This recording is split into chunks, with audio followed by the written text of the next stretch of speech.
ఏరా చదువు నువ్వే చదువు. నువ్వు చదవచ్చుగా. నేను చదవచ్చుగా. అబ్బా చదవాయ్. ఇద్దరికి రాదులే కానీ. రాజకీయాల్లో అత్యంత తెలివిగలవాడు ఈ రాష్ట్రంలో నేను చూసిన వాళ్ళలో నాకు తెలిసి కొడాలని అంత అత్యంత తెలివిగలవాడు ఇంకోవాళ్ళు. ఈ మట్టి అర్థం ఏముంటది, ఊర్లో ఎంత ఎదవలం మేము. చాలా పెద్ద ఎదవలం అండి. నేను నంబర్ 1 ఎదవా, ఈ నంబర్ 2 ఎదవా. అదేంట్రా నన్ను పిలిచి అవమానిస్తా నువ్వు? నెంబర్ 1 నాకివ్వు, నెంబర్ 1 నాకివ్వు. సరే. ఏంటిది చర్చికి రావాలంట లోకేష్, ఎవరు జగన్ గారు రావాలంట. ₹1 కోటి ఇచ్చిన కూడా కొన్ని పనులు చేయను, వాటిలో మొదటి పని ఇదే. జగన్మోహన్ రెడ్డి గారికి ఒకటే మైనస్ ఏంటంటే చంద్రబాబు లాగా అబద్ధాలు చెప్పలేడు, చంద్రబాబు లాగా ద్రోహాలు చేయలేడు. రాజకీయాలలో అన్నిటికన్నా ముఖ్యమైన అంశం క్యారెక్టర్.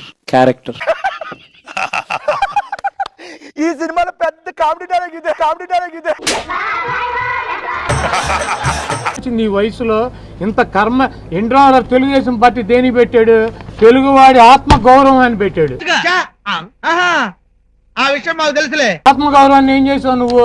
వంగి నమస్కారాలు పెట్టి వాళ్ళ బూట్లు నాకి వీళ్ళ బూట్లు నాకి ఇంకా నువ్వు చెబితే మేము వినాలి. మిమ్మల్ని ఎక్కడో చూసినట్టుందండి. కుప్పంలో చంద్రబాబు ఓడిపోతే చంద్రబాబు దగ్గర ఆడి బూట్లు తుడుతా, అక్కడే చంద్రబాబు కాళ్ళ దగ్గర కూర్చుని ఉంటా. దీనికి రియాక్షన్ డైలాగులు ఏమి వేయకూడదు. అలా చచ్చిపోలేరు కులుకుల్లి. చంద్రబాబును ఓడించలేకపోతే రాజకీయాలు వదిలేసి వెళ్ళిపోతా. చంద్రబాబు నాయుడు బూట్లు తుడిచే కార్యక్రమం ఈ క్లాత్ పట్టుకుని కాళ్ళ దగ్గర కూర్చుని. ఈ డైలాగ్ సిగ్గేస్తుంది కదా చెప్పి మరి మాకే సిగ్గేస్తా చెప్పి. మా కర్మ 2 1 కాదు. ఏడుస్తున్నాడు.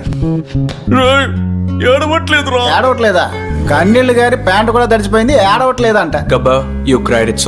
అబద్ధాలతో నలుగురిని కలుపుకొని గుంపులుగా వచ్చేవాళ్ళు వాళ్ళు. సింగల్ గా వచ్చే సింహం ఇది. వైసీపీ అనేది ఒక రాజకీయ పార్టీనా? అలీబాబా 40 దొంగల్లాగా దొంగలంతా కలిసి పెట్టుకున్న పార్టీ. జగన్మోహన్ రెడ్డి గారి ఆధ్వర్యంలో ఏం పీకేవు అంటున్నారు చెప్పండి. వైఎస్ఆర్ కాంగ్రెస్ పార్టీ 175 నియోజకవర్గాల ఇన్ఛార్జీలు ముఖ్య నాయకుల సమావేశం జరిగింది. అవసరమా అధ్యక్ష? నిజమే కదండి. దీంట్లో 3 ముఖ్యమైనటువంటి అంశాలను తీసుకున్నారు.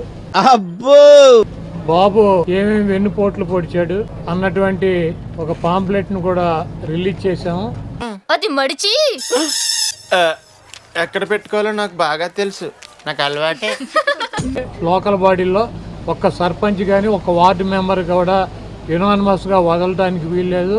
అరే చాలా కాన్ఫిడెంట్ గా ఉన్నాడు. మీరు తీసేస్తారు బాబు. ఒకవేళ కనుక ఎక్కడన్నా యునానిమస్ గా వదిలేసినట్లయితే తప్పకుండా నేను సీరియస్ గా యాక్షన్ తీసుకుంటానని చెప్పి జగన్మోహన్ రెడ్డి గారు గట్టిగా చెప్పడం జరిగింది. వాడి పాడే వచ్చేది రాడు, ఆ సచ్చినోడు రాడు. మొత్తం కూడా వచ్చారంటే రాష్ట్రం మొత్తం కూడా తరిగి కొట్టిద్దండి. గొడ్డుగారాలు పట్టుకొని కూడా ఎమ్మడి పడతాం.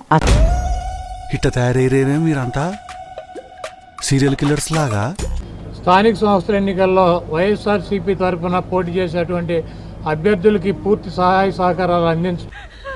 వాడి సంగతి తెలీదు. అవునయ్యా తెలియదు. ఇప్పుడు ఏం చేస్తావు? ఎలక్షన్ నిలబడను. నువ్వు నిలబడకపోతే నేను చెప్పేస్తాను.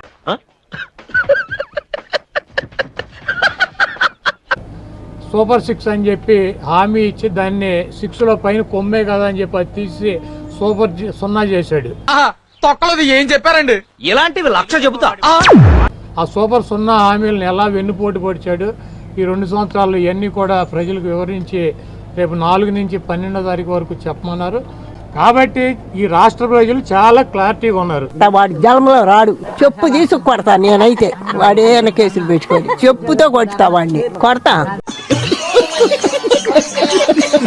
ముఖ్యంగా చంద్రబాబు నాయుడికి లోకేష్కి ఒకటి, మోడీ గారు ఎక్కడన్నా కనపడితే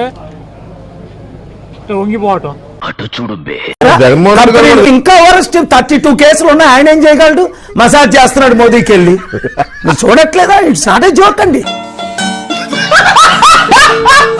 ఇక మైకు దొరికితే జగన్మోహన్ రెడ్డి గారి గురించి తల్లి చెల్లి గొడ్డలి గడిది గుడ్డు అని చెప్పి ఈ కబుర్లు చెప్పటం. తల్లి చెల్లి గొడ్డలి లేకపోతే సైకో. అధ్యక్ష అతను నా గురించే మాట్లాడుతున్నాడు.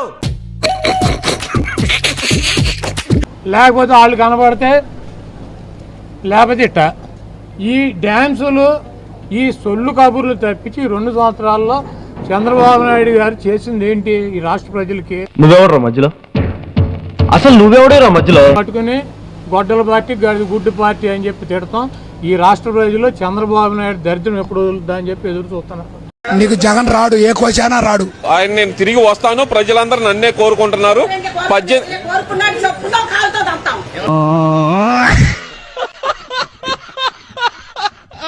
చూద్దాంలే. చూడటం కాదండి, మీరు చెయ్యాలంతే. సరే మీరు ట్రై చేస్తారన్నారంటే అది ఓకే అయిపోయిన